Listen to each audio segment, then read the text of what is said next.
extremely well this evening, and I hope you're in the mood for some creepy Reddit encounters. Now sit back, relax,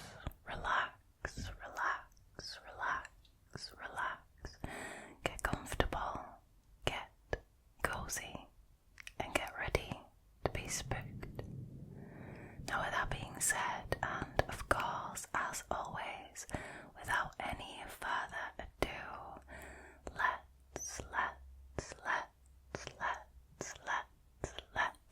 let's jump straight into the first story, shall we? Alrighty, so the first story was originally posted by a Reddit user called CatLady899. Her story is called, "Am I overreacting, or is this guy in my building weird and creepy?" I, female 26, recently moved into this adorable condo with my puppy after separating from my partner of 8 years. I love the apartment complex, absolutely adore it, but there's this guy that seems to have no clue as to how to behave socially. He's very tall and broad, in his mid-40s, he's a dog owner, and the condos in our building cost an organ, so he's technically well off. It all started when we got in the elevator together after I moved in. We had never talked before in our life, and he just started bombarding me with questions like, do you groom your dog yourself? And what floor do you live on? Then he was telling me random things like that he had just bought grooming tools for his dog. I thought that he was just a little weird and maybe had some sort of mental disability, but my dumbass pressed the 7th button on the elevator, so then he knew what floor I lived on. I kept my answers short, but didn't think much of it, and went on with my day. But then, that same night, I was in my car backing out of my parking spot when I saw him running at my car out of the corner of my eye. My engine was running and I was in a rush, so it wasn't really the moment to talk, and he started knocking on my window with the creepiest smile and waving. Oh hell no. Oh hell no. I mean, that's invading personal space, firstly, and secondly, why do they always have to smile creepily? I just froze and completely pretended not to see him as I drove out of the parking garage. He then followed my car out of the parking garage by foot. That's when I knew something was up with him. I just had a bad gut feeling. Since then, I've done everything to avoid him. Whenever we're in the same place, I leave, and I won't get in an elevator with him, or even acknowledge or make eye contact with him. I don't have the energy to deal with him, especially after long shifts at work. I feel you. And also, can I just say, you don't owe anyone your time. Your time is yours to spend as you wish. You don't owe him pleasantries. You don't owe him your energy or your time or your effort. And then tonight, I was walking into the building when he saw me from afar. He was with a woman, maybe one of his friends or maybe his wife, I have no idea. I thought, oh, he's with a girl, maybe he'll leave me alone. But no.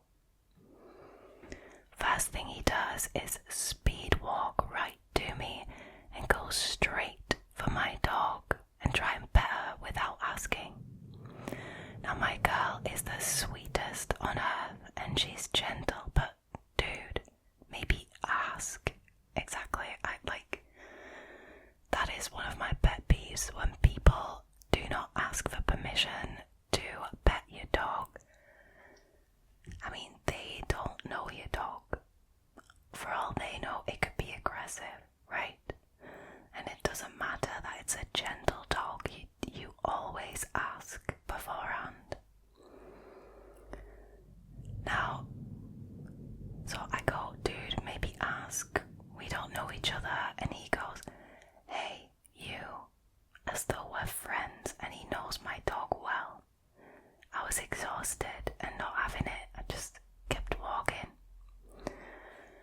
That's when he got in my way to block the door and looked me in the eyes and said, "How are you?"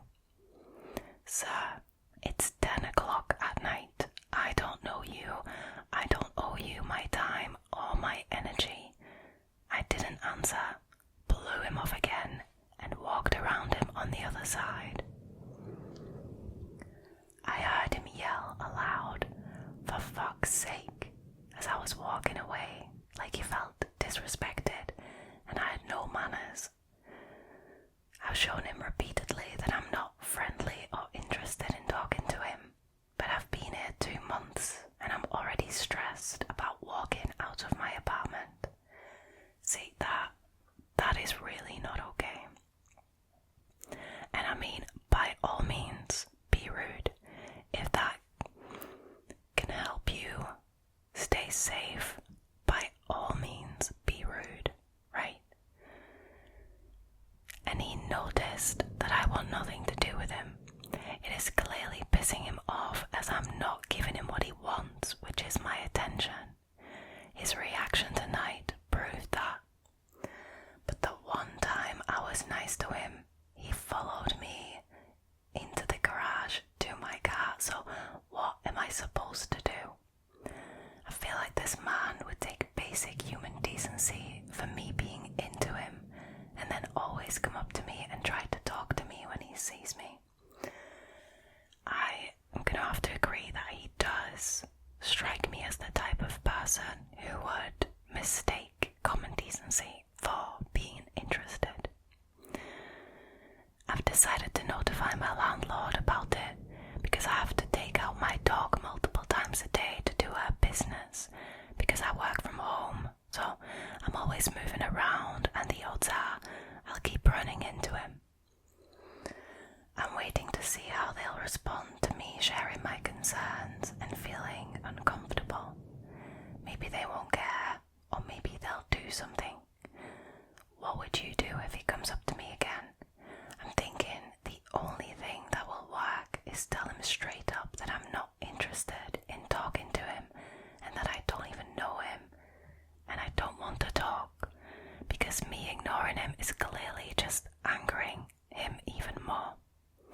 I don't think he's crazy, he's just effing annoying, thinking women owe him their time and attention. What would you do? Any advice is greatly appreciated.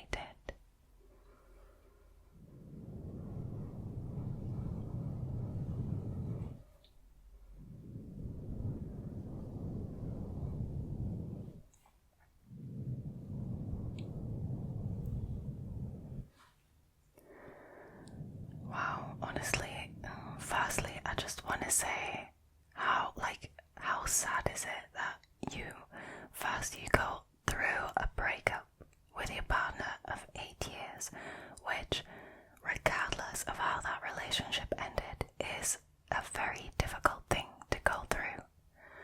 It sounds like the Redditor also had to go through a move, that she lives in this condo since the breakup. That is also something that's very difficult to deal with. And then within 2 months of living in said condo, she's already uncomfortable in her own building because of this man. I mean, that is a clear sign that he's crossing lines that should not be crossed. I personally, because I am not a confrontational person, would continue to avoid him. That might not be the best solution, but I think that if she wants to confront him, she should do so in a safe place where there's other people, in the daylight, so that others can step in if needed. It would also probably be a good idea to befriend people in the building to back you up if something happens. But I hate that the Redditor is having to deal with a situation like this, where it's making her feel uncomfortable in her own apartment building. If I see, this is a very recent post, if I see any updates, I will update you guys in a future video.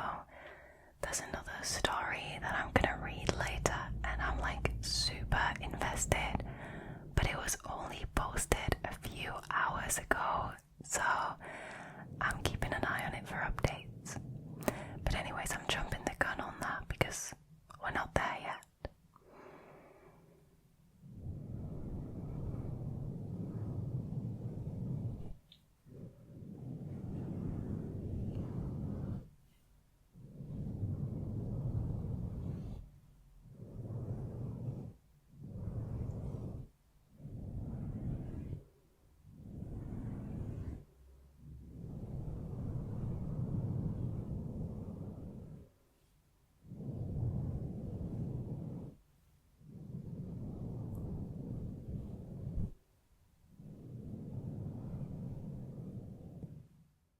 Alrighty, the next story also features a dog, which I like, and I would even say it stars a dog.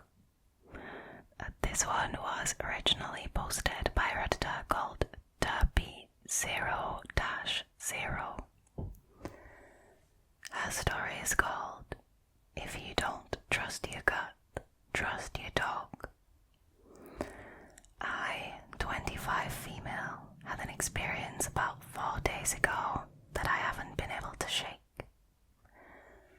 I was dog/house sitting for my boyfriend, 26 male, while he was away on a backpacking trip. My boyfriend's home is in a semi-remote area at the bottom of a hill at the back of a few acres of property.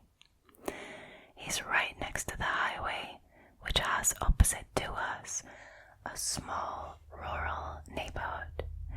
It's both very sketchy and very safe, meaning that the community is close, but people frequently keep to themselves, and there are lots of abandoned/dilapidated homes right next to very well-kept homes. It's a pretty typical countryside neighbourhood, so I really didn't feel unsafe to agree to watch my boyfriend's property and his dog, Hennessy. Hennessy is a 115-pound jet black American bulldog/English Labrador mix. He's basically all muscle, and ever since my boyfriend and I began dating, he's become very protective of me and my own dog, Lottie. Lottie is a 57-pound poodle mix.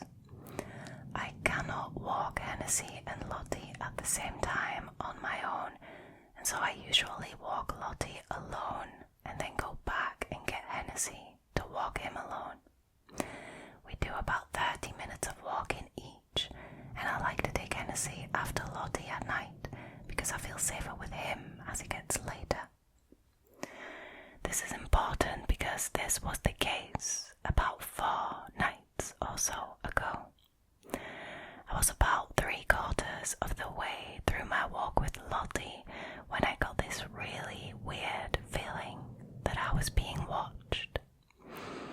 The hairs on the back of my neck stood up, and I looked around to see that about 30 feet or so back, there was a tall man in a hoodie standing next to an older, run-down home.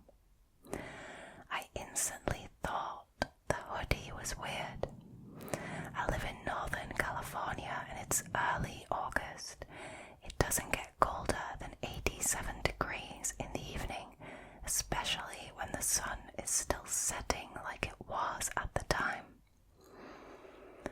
I force myself to brush it off as I tend to be fairly paranoid due to my years of reading Let's Not Meet stories. That is relatable. As I kept walking, the sun kept setting and the streets began to slowly get darker.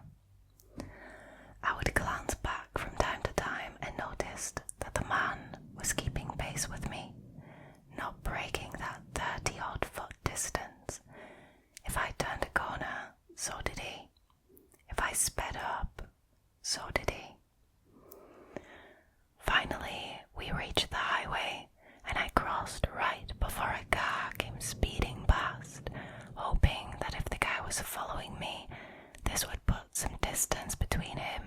myself, which it did. But that didn't stop him from continuing to follow me. I walked as fast as I could to the house, not wanting to turn around, but now being able to hear his footsteps on the gravel. At this point, Lottie had noticed him too and started to bark and growl. I forced her to keep moving and thankfully made it back inside the house, slamming and locking the door, hoping that was the end of it, but it was not. Moments after I'd shut and locked the door, I felt someone trying to open it. Oh God, no, that is nightmare fuel. That is nightmare. What if she hadn't shut the door? Someone was trying to actually actively open it. That is terrifying. The dogs heard this too and started barking, because they always do when someone's at the door. There's no people on my door, but I can talk to whoever is on the other side because it's a pretty thin door. So I yelled out and I asked who was there. Through the barking I could hear a man's voice. "I love your dog. Can I meet her?" For some reason, the way he said it was so creepy. It was like there was nothing behind it, kind of like he'd rehearsed the line or decided to say it beforehand. I yelled back, "No," and asked him to please go away. He paused for another second and then again said, "I love your dog. Can I meet her?" Now, seriously, dude, if you just wanted to meet this girl's dog, would you be trying to open the door to the house that she just went in? Honestly, what a stupid excuse. And do you really think that realistically this is gonna work? You're trying to break into the house and you think, "Oh well, I love your dog, can I see it or can I meet it?" It's gonna work. Sorry, but he starts trying the door handle again, this time pushing up against the door. This is terrifying. By this point, Hennessy can tell something is wrong, and so can Lottie. The hair on the back of Hennessy's neck is standing up and he's mashing his teeth while growling. At that moment, I don't know what possessed me, but I threw Lottie into the bathroom behind me and grabbed Hennessy by the collar, keeping him close to the door with me. He's still barking and going crazy.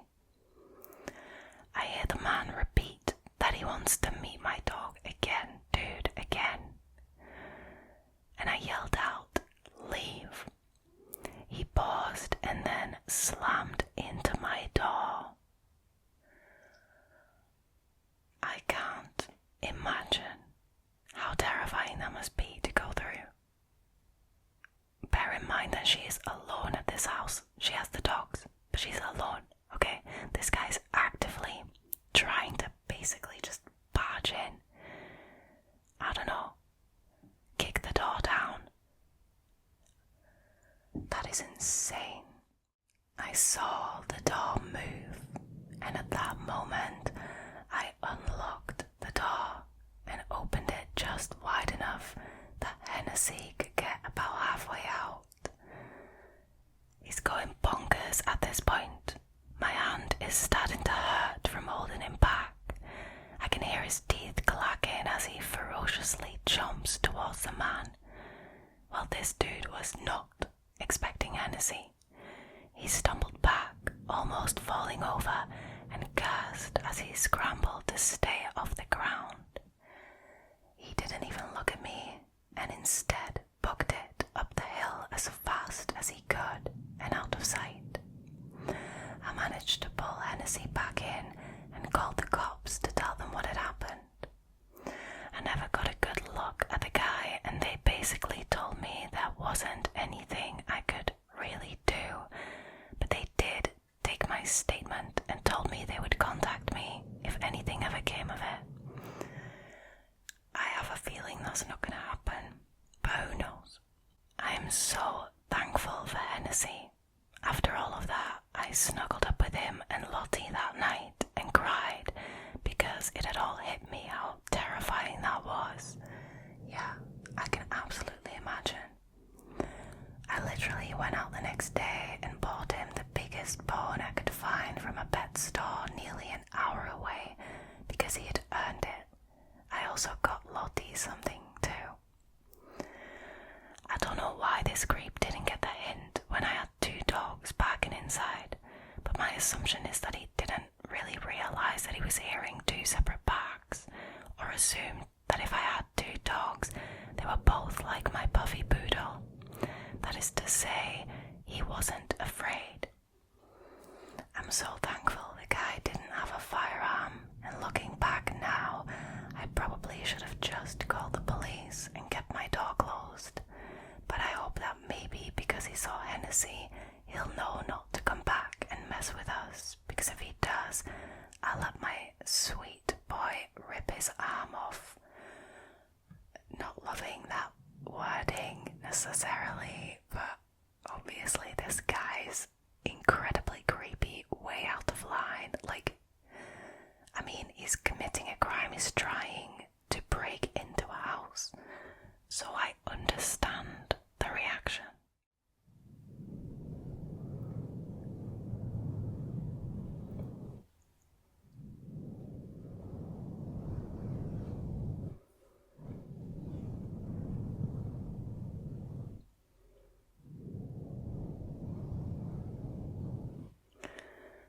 Once again, insanely terrifying encounter. Honestly, following someone to their home, whether it's the boyfriend's home or not, it doesn't matter, is next level creepy. As you guys maybe know, depending on how long you've been watching my videos, you know that this happened to me once. I was followed. The being followed involved a 30-minute train ride as well. But I was followed basically from the city where I work all the way to my front door. So that means that he sat there for 30 minutes on the train that he didn't have to take, and not once during those 30 minutes did he stop to think, what am I actually doing here? I'm following a girl home. Should I be doing this? Am I not being creepy?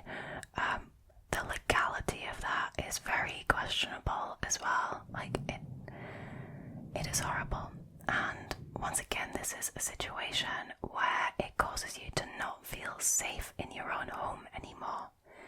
I know that for me, it prompted me to get an alarm system and to install a doorbell camera, which I still have and I'm very happy about.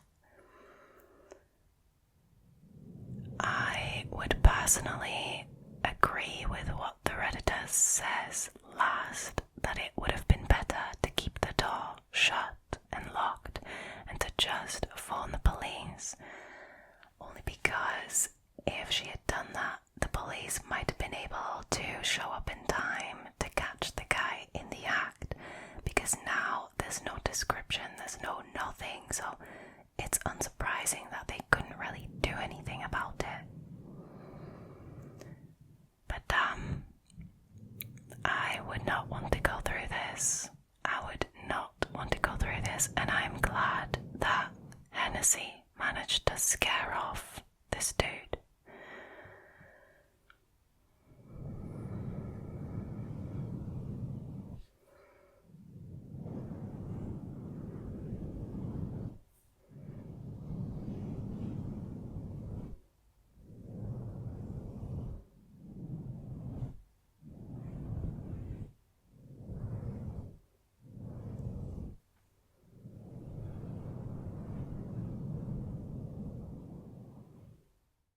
Okay, this last story is a very short one, but I'm super invested.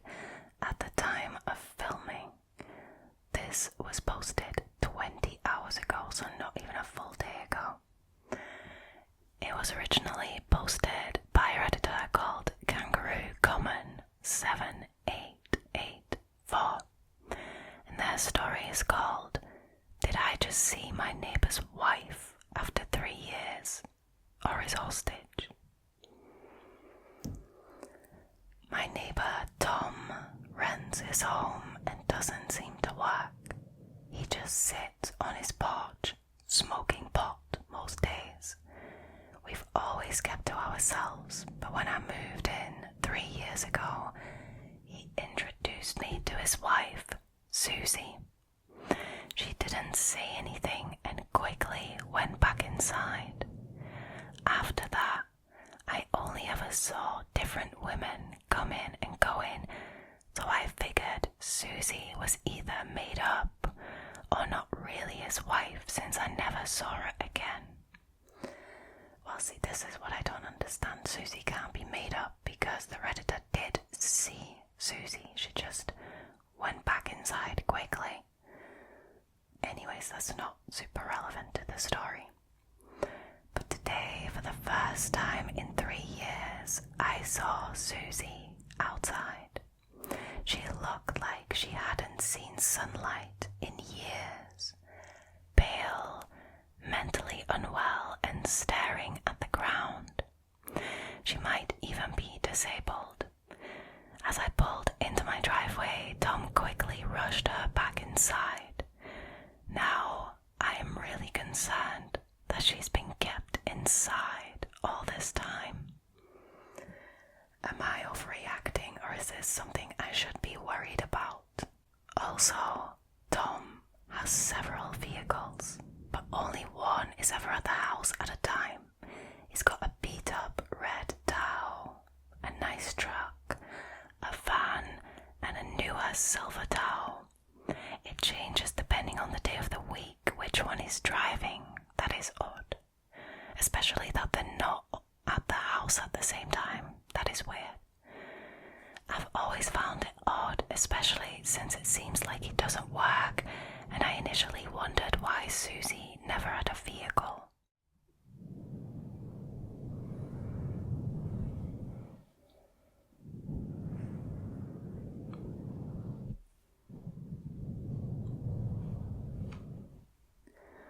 Now, when I initially read this, my first instinct was like, don't get involved yourself, but phone the police and get them to do a wellness check, right?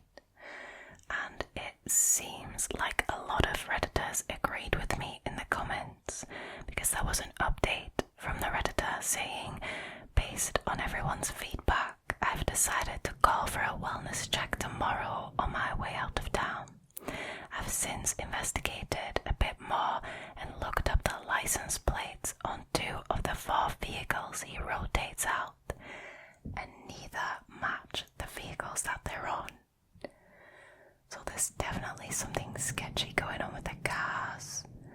But to be perfectly honest with you, I am much more concerned about Susie, if that's even her name, okay?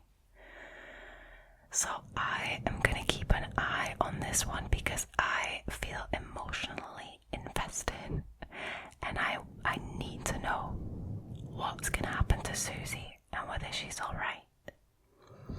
So I will keep you guys posted on that, and hopefully there will be a future update. Wow, there's definitely some shady stuff going on here. I mean, I wouldn't trust Tom as far as I can throw him.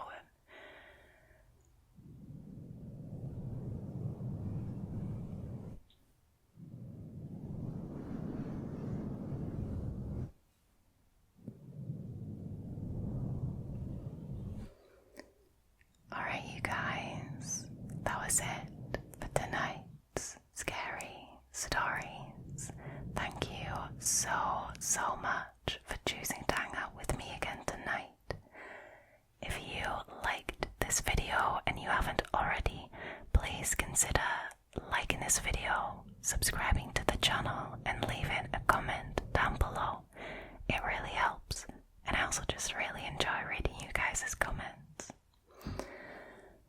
For now though, I think all there is left for me to do is to wish you